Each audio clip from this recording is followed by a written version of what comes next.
Incroyable. Un espion a tenté d'empoisonner Ibrahim Traoré, mais vous ne croirez jamais la suite. Tout a commencé avec une petite tasse de thé en céramique simple, le genre offert aux invités lors de réunions. Le genre qui porte le respect en silence. Mais celle-ci a failli porter la mort. Le président Ibrahim Traoré était en réunion privée sur une base militaire à l'extérieur de Ouagadougou. Rien de grand, juste un rassemblement tranquille d'officiers supérieurs et de conseillers, pour discuter de la logistique d'une opération à venir dans l'Est. Calme, décontracté, rien d'inhabituel. Ils étaient assis en cercle sous un manguier. Des tasses de thé chaud et épicé étaient servies par un soldat en uniforme. Traoré prit la tasse comme toujours, avec un sourire. Il hocha la tête en guise de remerciement, mais il s'arrêta. Il ne but pas. Ses yeux se tournèrent vers le serveur, un nouveau visage, jeune et nerveux. Il tenait la tasse à deux mains, doucement, comme si c'était du verre. De l'autre côté du cercle, le colonel Yaya Konaté, un vieil officier connu pour son esprit vif et ses yeux froids, prit sa première gorgée rapidement, presque trop avidement. Il regarda le président et dit : « Veuillez boire, monsieur, le thé est frais. » Mais Traoré ne bougea pas. Il sourit, puis, lentement, posa la tasse sur la petite table en bois à côté de lui. L'air autour d'eux changea légèrement, pas assez pour qu'une personne normale le remarque. Mais le capitaine Zongo, assis au fond comme toujours, vit le signal. Traoré s'était entraîné avec les loups. Il savait comment la trahison sentait. 2 heures plus tôt, à l'intérieur du palais, Traoré avait reçu un tuyau anonyme, une petite note laissée sur son bureau pendant une réunion. Surveillez votre thé aujourd'hui. Ils testeront votre confiance. Aucun nom. Aucun indice. Juste cet avertissement. Il ne l'ignora pas. Au lieu de cela, il joua le jeu. Il s'en tint au programme, se rendit à la base, s'assit parmi des hommes qu'il connaissait depuis des années, et attendit que quelqu'un montre sa main. Maintenant, alors que la tasse intacte reposait entre eux, quelque chose n'allait vraiment pas. Traoré regarda droit dans les yeux le colonel Konaté et dit : « Vous savez, je trouve toujours intéressant de voir combien de choses peuvent se cacher à l'intérieur de quelque chose d'aussi petit qu'une tasse. » Konaté eut un sourire crispé. « C'est la beauté du thé, monsieur. » Ou, le danger. Justement, répondit Traoré. Il se leva lentement. Le ton de la réunion changea. Le président Ibrahim Traoré se tenait droit, les mains derrière le dos, les yeux fixés sur le colonel Konaté. Tous les autres se figèrent. L'air devint plus dense. Les oiseaux à proximité se turent, comme s'ils attendaient eux aussi la suite. Traoré n'éleva pas la voix. Il ne fit pas de discours. Il posa juste une question, silencieuse mais tranchante comme une lame. « Colonel, faites-vous confiance aux personnes qui ont servi ce thé ?» Le colonel Konaté cligna des yeux. Ses lèvres se pincèrent. « Bien sûr, monsieur le président. » Bonté divine. Mais Traoré se tourna vers l'un des assistants et désigna la tasse intacte. « Alors, s'il vous plaît, buvez la mienne. » L'assistant tendit la main vers la tasse, confus. Les yeux de Konaté s'écarquillèrent. « Non. » « Attendez, dit-il rapidement. Nous ne voulons pas mélanger les tasses, il pourrait y avoir des questions d'hygiène. Traoré leva la main. Hygiène, colonel. Ou poison. Le cercle des officiers se tut. On pouvait entendre le vent frôler les arbres. Konaté tenta de se rattraper. Monsieur le président, je vous assure que personne ici ne. Mais Traoré s'éloignait déjà de la table. Il sortit un petit talkie-walkie et prononça 2 mots. Amenez-le. En quelques secondes, 2 soldats s'avancèrent, escortant le jeune serveur. Le soldat nerveux, en uniforme simple, les mains liées dans le dos, semblait terrifié. Sa bouche tremblait.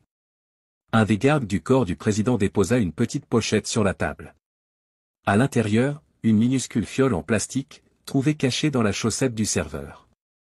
Sur l'étiquette, on pouvait lire en minuscules lettres, VXT42. Une neurotoxine à action lente, suffisante pour tuer un homme en quelques minutes. Incolore. Insipide. Inodore. Et maintenant, présente dans une tasse destinée au lion du Burkina Faso. Le président se tourna vers le cercle des officiers. J'ai mené des soldats dans de vraies batailles, dit-il calmement. Et j'ai enterré des frères. Mais cette trahison, de l'intérieur de notre propre maison, est pire que n'importe quel ennemi. Puis il regarda à nouveau Konaté. Vous m'avez invité ici. Vous avez arrangé le thé. Et vous m'avez dit de boire, en premier. Konaté se leva lentement, le visage pâle. C'est de la folie? Mais le capitaine Zongo bougeait déjà. En quelques secondes, Konaté était encerclé. Traoré s'approcha, face à face. Vous pensiez que je ne le sentirais pas, colonel? Vous croyez que je suis arrivé jusqu'ici, en buvant chaque tasse qu'on m'a tendue? Konaté ne dit rien. Traoré se pencha en avant. Des hommes comme vous ne veulent pas que le pouvoir serve. Vous voulez qu'ils se vendent. Puis il donna l'ordre. Emmenez-le. Pas d'arrestation publique. Nous ne leur donnons pas de spectacle. Nous leur donnons le silence. Pendant que le colonel était emmené, le reste des officiers restait assis, incrédules. Le poison avait échoué. Mais le message était clair, le lion avait été testé, et il ne s'y a pas. Au palais, le traître fut enfermé dans une pièce souterraine froide, le genre d'endroit où les murs entendent chaque mot, mais ne parlent jamais. Le colonel Konaté refusa de parler. Il nia tout. Il prétendit n'avoir rien à voir avec le jeune serveur. Il jura n'avoir eu connaissance d'aucun poison. Il disait être piégé. Mais le président Ibrahim Traoré n'était pas intéressé par les engueulades. Il croyait aux preuves. Calme, vif et solide, le capitaine Zongo entra dans la salle d'interrogatoire avec un petit carnet noir. Il avait été retrouvé dans le sac du serveur de thé, celui qui avait failli servir la mort dans une tasse. Zongo l'ouvrit et le montra à Konaté. Voici votre écriture, dit-il. Nous avons vérifié. Les pages contenaient des noms codés, des dates de réunion, des listes de paiement. Une transaction importante avait eu lieu quelques jours avant la tentative d'empoisonnement. Mais un nom revenait plus souvent que les autres. Chacal le chacal. Traoré observait derrière la vitre sans teint. Il se tourna vers son assistant et demanda. Avons-nous déjà entendu ce nom? L'assistant hocha lentement la tête. Oui, monsieur. Il est apparu lors d'un appel intercepté, il y a 3 mois. Lié à des renseignements étrangers. L'expression de Traoré se durcit. Donc cela va au-delà de Konaté. Ce n'était pas un loup solitaire. Il y avait une main plus grande derrière la tasse. Plus tard dans la soirée, Traoré convoqua une réunion d'urgence, discrète et silencieuse, avec seulement ses hommes de confiance, dont Zongo. 2 officiers du contre-espionnage étaient présents, ainsi qu'un cyber-expert civil qui avait travaillé sur le décodage de fichiers lors de la précédente tentative de coup d'État. Ils se réunirent dans la salle de guerre souterraine. Zongo déposa un carnet sur la table. Ce nom, Nash Chacal. C'est le gestionnaire. C'est lui qui donne les ordres. Le soldat n'était qu'un outil. Konaté était le système de livraison. Traoré hocha la tête. Donc, ce dont nous avons besoin, c'est de la source. Le cyber-expert se mit immédiatement au travail, reliant enregistrement téléphonique, pistes numériques et ping satellite. La plupart des lignes avaient été effacées, mais un message se démarquait. Il venait d'un téléphone jetable, utilisé une seule fois. Le texte disait, pour la tasse demain, il ne verra rien. Envoyé d'un endroit à moins de 2 km du consulat de France, à Ouagadougou. Zongo leva les yeux. Donc, il est toujours là. Traoré croisa les bras. S'il se cache dans cette ville, alors nous ne chassons pas un fantôme. Nous chassons un homme. Et la chasse ne fait que commencer. Le jeu avait changé. Il ne s'agissait plus seulement d'attraper un colonel corrompu. Maintenant, il poursuivait l'homme derrière tout ça. Le chacal. La silhouette sombre qui avait donné les ordres est disparue, sans visage. Mais Ibrahim Traoré n'allait pas attendre une autre attaque. Cette fois, il frapperait en premier.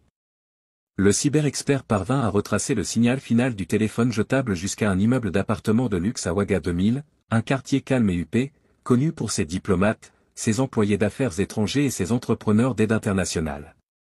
Le bâtiment n'avait pas de caméra dans les couloirs trop pratiques.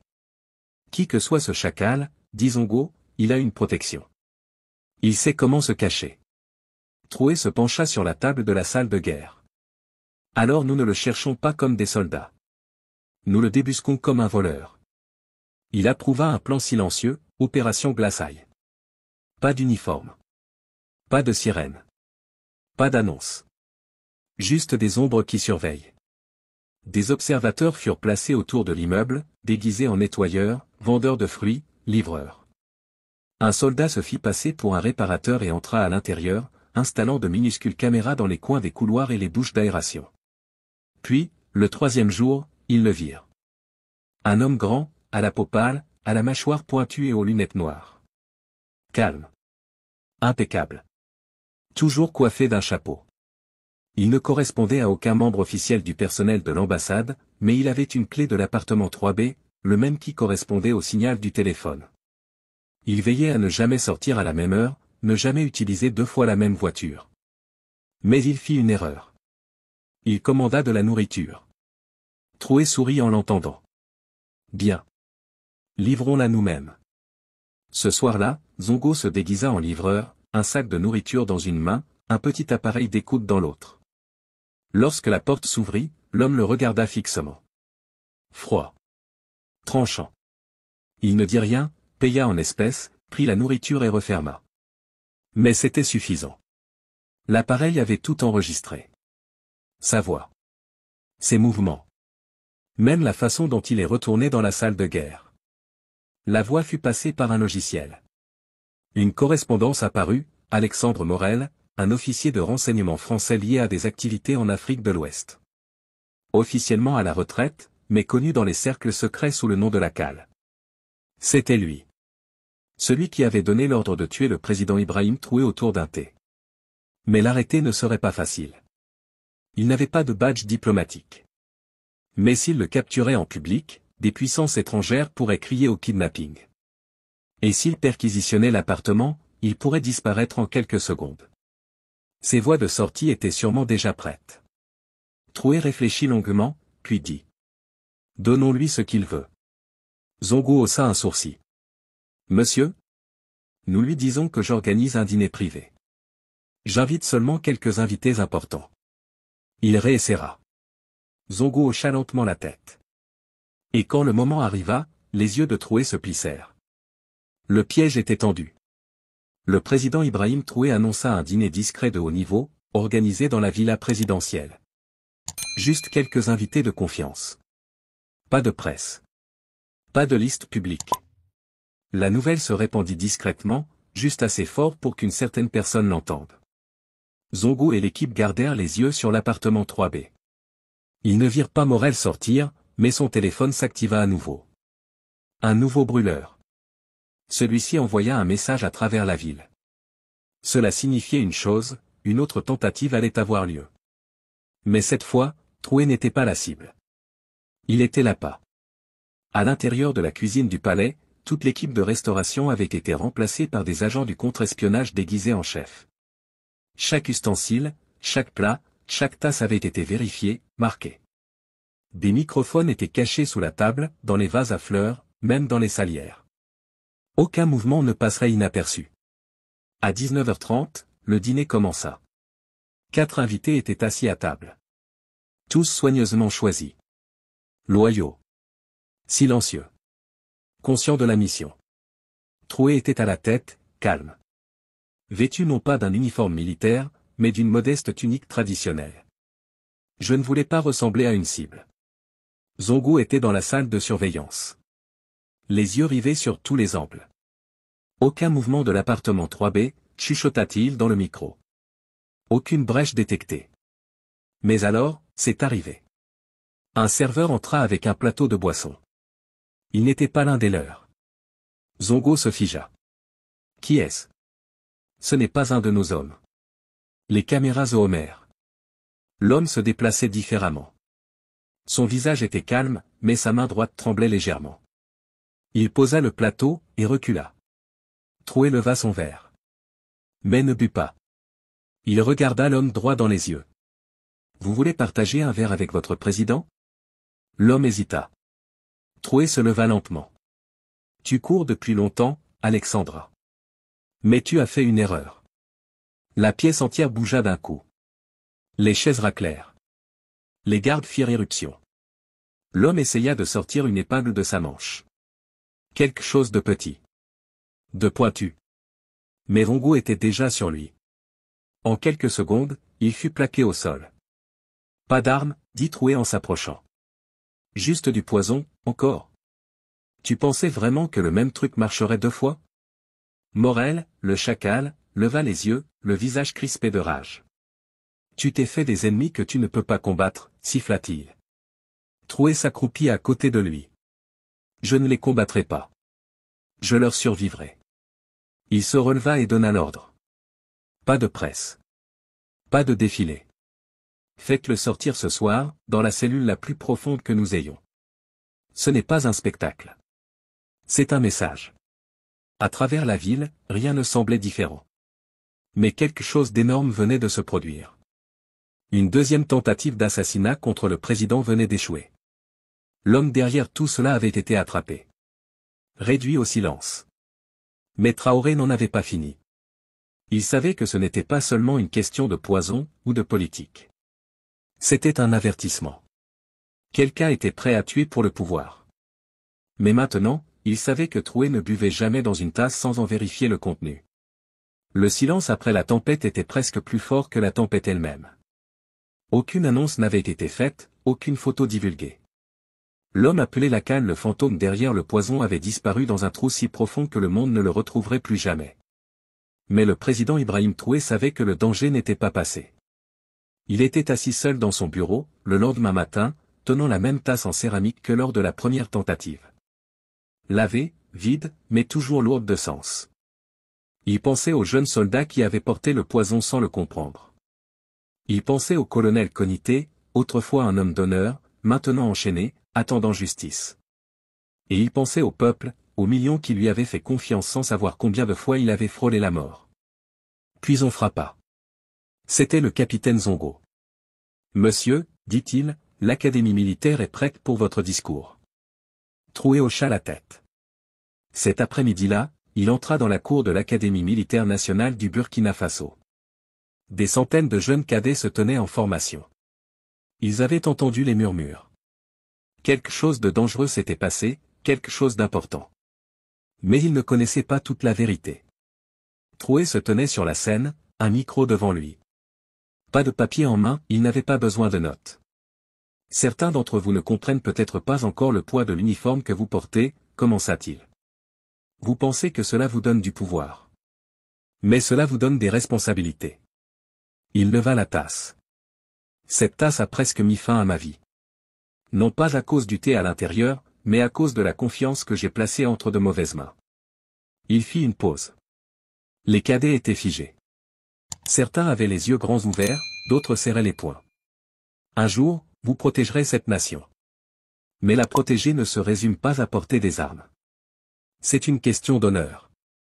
Savoir quand parler. Et surtout, savoir dire non, même quand de l'argent est offert, même quand la pression vient de l'étranger. Il regarda la mère de visage jeune. Je n'ai pas survécu parce que je suis intelligent.